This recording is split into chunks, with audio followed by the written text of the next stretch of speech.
you went over by 1 minute and 15 seconds. So now we are nearly 2 minutes behind schedule. We'll put it back with the third speaker, hopefully Ambassador Murray McLean. Thank you very much. As Secretary Saran in her keynote address just shortly before mentioned, in recent weeks the world has heard from the APEC meetings in Papua New Guinea echoes of trade-related debate centring on the concepts of nationalism and protectionism on the one hand versus the alternatives of multilateralism and internationalism. To set the scene, allow me to quote the Australian Prime Minister Scott Morrison in his speech at APEC. He stated, "Tit-for-tat protectionism and threats of trade wars are in the interests of no one economically, and they undermine the authority of the global and regional trading rules that benefit us all." The well-recognised historian Yuval Noah Harari, in his recently published Lessons for the 21st Century, tackles the concept of globalisation as a counterbalance to the realities of our global ecology, global economy and global science currently stuck with national politics. He is not advocating a global empire or global government, nor is he anti-nation. He strongly promotes awareness of dissonance in our global realities. His ideas are directly relevant to contemporary trade issues. Harari says the conversation should be about climate change, technological disruption, artificial intelligence and bioengineering. These are the big issues. He advocates regulation of artificial intelligence by a strong, cooperative global community. It's critical to observe and accept that with the arrival of Industry 4.0, the world has irrevocably changed, and doing so increasingly faster, as if in a domino cascade, affecting every national economy globally, regionally and locally. The implications of this are the whole human worldview and human relationship to our environment has already changed, a process in which the power of algorithms and biometric data capture in technology applications will only increase. History is a valuable teacher, but cannot from its menu of past practices deliver up any sustainable contemporary and future solutions to new challenges. We have to seek new alternatives. Change at a very fast pace may be the only constant and universal factor. New strategies must be developed. Global, regional and national interests benefit from open-minded, cooperative approach termed internationalism as distinct from nationalism. Greater liberalisation and facilitation of trade practices is implied, together with IP protection, human capital development and the unhampered provision of ITC available universally at low cost. Soundly developed equitable regulatory frameworks and open dialogue are necessary. Each nation's government and policymakers are the key drivers of trade policy. They will look to business to create, innovate and invest in development, but the game changers in the end are governments. National leaders must pursue such arrangements. Nationalism and protectionism is linked to popular domestic support and confidence in economic strength, but is essentially inward-looking and negative in global terms, insofar as there may be short-term gain, but very probably long-term pain. On the other hand, multilateralism and internationalism thrives on and drives global trade dynamics and brings benefits both nationally and globally. It usually demands agreement on multilateral trade regimes, maybe short-term pain, but long-term gain. Very briefly, let me specifically mention trade in new technologies. Trade continues as the key driver of economies, but would be weakened if new protectionist policies were implemented. Key drivers of productivity and trade will emerge from space, defence and biotech, biomed research. Cooperative They can't be stuck in national quagmires. We have to think beyond that to the global stage to get our own solutions. We need to be able to regulate artificial intelligence globally. That is crucial. There's a lot more I can say, but that's my time. Thank you. Well, thank you very much. actually save some time. Very carefully. May I move on to Professor Simon Tay, Chairman of Singapore Institute of International Affairs. Thank you very much. Professor Sorry. Tay. Thank you very much, Ambassador. First, let me start by saying thank you to our two organizers for inviting me. It's always nice to be back in India. Let me secondly set a broad background before we get to the PowerPoint. I think we're meeting at a juncture of very important geopolitical and regional integration shifts. A lot of this is being seen in the Sino-American contestation, which is not merely a trade war, but a much deeper competition involving technology, the subject of our discussion, as well as a broader geopolitical competition.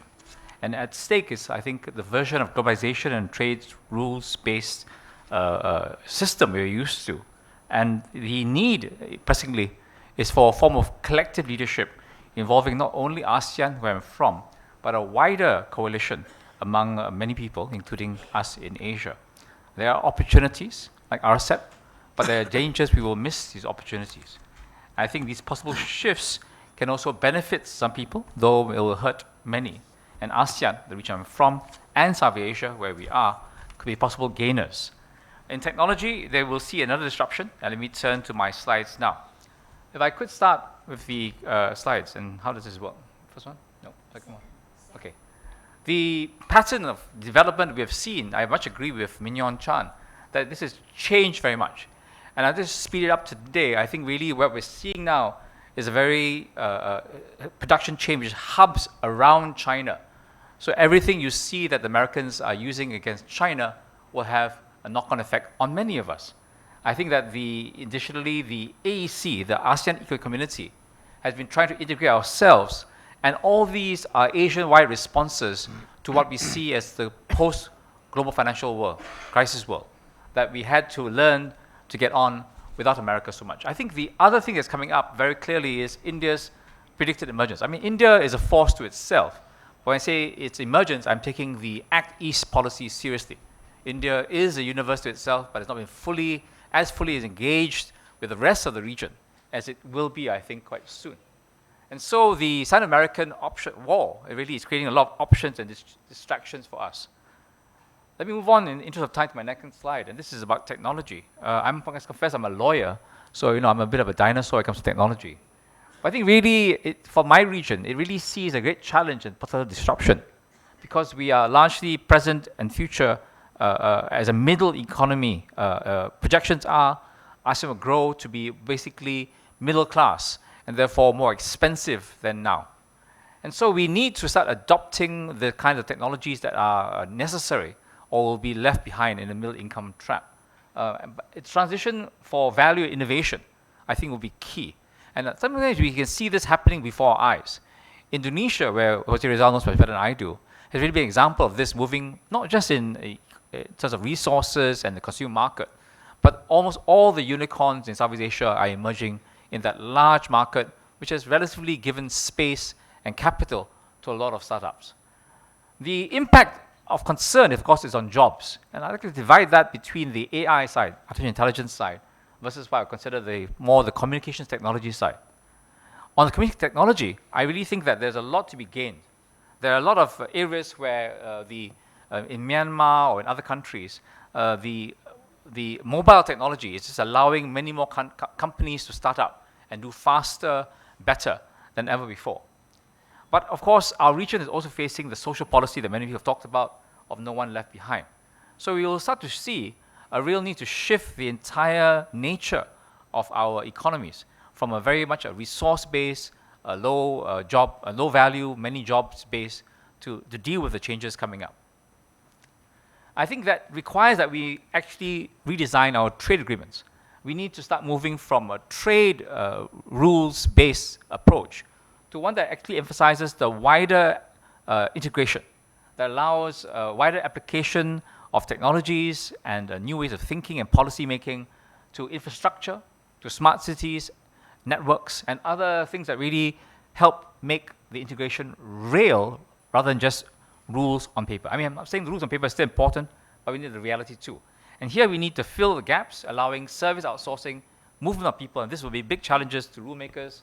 And we also need to figure out how to make a regional approach to making better regulation. Let me end there. You have remained within your 5 minutes, and thank you very much. I guess reflects Singapore's efficiency. Uh, can I now last and no, we will have a second round after the questions, and so you will have time. I request Professor Laksan Panyakul, consultant, Thailand Development Research Institute, to have the floor. Thank you. Time begins now. Okay, thank you. Good afternoon, everyone. Today I will have a quick discussion about trade and new technology issues from Thailand's perspective. I will give a quick overview of our country's development model, and also particularly for the automotive sectors, which is our top priority sector in Thailand. Okay. Is there any PowerPoint? Okay. So this is on the left side. You can see that Thailand is one of the most successful middle-income country, because we, based on the development model of three approach, we heavily rely on the export. Actually, we export 64% of GDP, and we have a very high GVC participation rate. In particularly for automotive sectors, we have a strong supplier base in Thailand. And we also make use of the low wage labor and environment. We can see that domestic value added in Thailand is 42%, but in general, we still have some portion of Thai that are still under poverty line. And most of all, we are industrialized nation, but you can see that we have no adequate internal technology development inside our countries, because if we look at the R&D expenses in Thailand, it accounts for only about 0.3%, which is very, very low compared to many countries in the Asian and in other countries in the world. So we strict on this development model. Our country cannot escape the middle income trap before we getting old. So we need to develop a new development model which comprise of three approaches. The first one, we have to make a technological catch-up. The second one, we have to better use of connectivity, particularly the trade agreements. And the third one, we have to enhance our labor productivity and environment protection. So this picture will show you the development of our automotive sectors in Thailand. You may see that we have mainly 4 areas of development. The first one is import substitution. The second one is export promotion. The third one is liberalization. And the last one is disruption. You can see that in each era, our countries and other countries in the world face many difficulties. For example, there were Asian financial crisis, subprime crisis, and supply chain disruption. But even with these difficulties, the government of Thailand tried their best to formulate the trade and industrial policies to fit to the changing environment. For example, in the era of liberalization, we have implemented many regional trade agreements with our trading partners. We reduce the FTA rates for many products. For example, in the case of automotive, we protect them as an infant industry, but we gradually reduce the tariff rate. And for the next era, which is coming, which is about the disruption, we can see a rise of protectionism. That means we will find difficulties for exporting our products to many countries, as well as there will be a major disruption change in technology. That means the supplier base in Thailand is mainly based on the internal combustion engine using fuel oil, using oil-based fuel. The next generation of motor vehicle will be the much more energy friendly, which is maybe electrical or fuel cell, something like that. So this will have major impact on our industry development. So the government should think much about this. So what should we do? We propose that apart from the protectionist policies in other countries, which are out of our country's control, the only things we can do is to strictly with our new development models, which have three approaches that I mentioned. For example, for technological catch-up, we need to reduce the tariff for major raw materials that we cannot produce now. For example, the battery, motor, lightweight components, something like that. And we need to liberalize our service and facilitate more for investment. We should promote R&D and I activities through grants, tax, and non-tax incentive. Okay, so if I have time, I will come back later for the other issues. Thank you. Thank you very much. A big hand to all the speakers for very sharp and focused presentations, which I'm sure will raise many questions.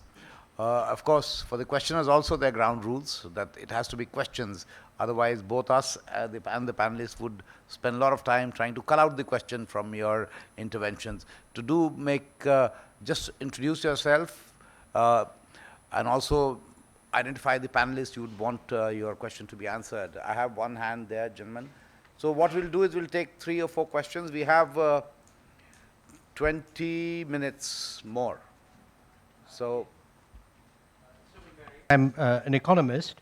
2 questions, if I could be permitted that, Mr. Chair. First, I think we should all remember that we're meeting in